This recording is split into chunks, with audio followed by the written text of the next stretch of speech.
ચલો ભાઈ, રેવન્યુ તલાટી 2025 અગાઉની પરીક્ષામાં પૂછાયેલ ઇમ્પોર્ટન્ટ અંક શ્રેણી આધારિત પ્રશ્નો છે એ આપણે જોઈએ.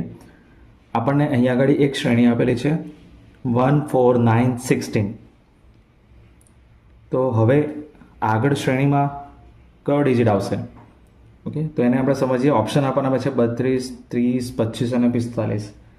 તો આ શ્રેણીને આપણે ધ્યાનથી જોઈએ તો આપણને સમજ પડે છે કે હવે આનો આપણે વર્ગ કરીએ, એકનો આપણે વર્ગ કરીએ તો આન્સર આપણને 1 મળશે. એવી રીતે 4 એટલે કોનો વર્ગ થાય છે? તો કે 2નો વર્ગ થાય છે. એવી રીતે 9 જે છે એ કોનો વર્ગ થાય છે? 3નો વર્ગ થાય છે. એવી રીતે 16 એ કોનો વર્ગ થાય છે? 4નો વર્ગ થાય છે. એટલે હવે આપણે આગળ કોનો વર્ગ લેવાનો? 5નો વર્ગ. તો આન્સર શું આવશે? 25. ઓકે, તો આપણો અહીંયા આન્સર આવશે 25. સેકન્ડ ક્વેશ્ચન છે, શ્રેણી આપેલી છે આપણને 1 2 4 8 16 32 64.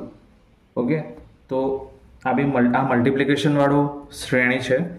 આપણે બધાને 2થી મલ્ટીપ્લાય કરીએ, આપણે 1ને 2થી મલ્ટીપ્લાય કરીએ, 2 વડે ગુણીએ તો આન્સર આપણને મળે છે 2. એવી રીતે 2 મળ્યા તો 2ને આપણે 2 વડે મલ્ટીપ્લાય કરીએ તો 4.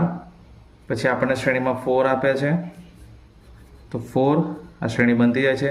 2 વડે મલ્ટીપ્લાય કરો 8, 8ને 2 વડે મલ્ટીપ્લાય કરો 16, 16ને 2 વડે મલ્ટીપ્લાય કરીએ આપણે તો 32. એવી રીતે 32ને 2 વડે મલ્ટીપ્લાય કરીએ તો આન્સર મળશે 64. હવે આ જે 64 છે એ 64ને આપણે 2 વડે મલ્ટીપ્લાય કરીએ એટલે આન્સર આપણો થશે 128. ઓકે, તો આપણો આન્સર આવશે 128, ઓપ્શન A. ઓકે.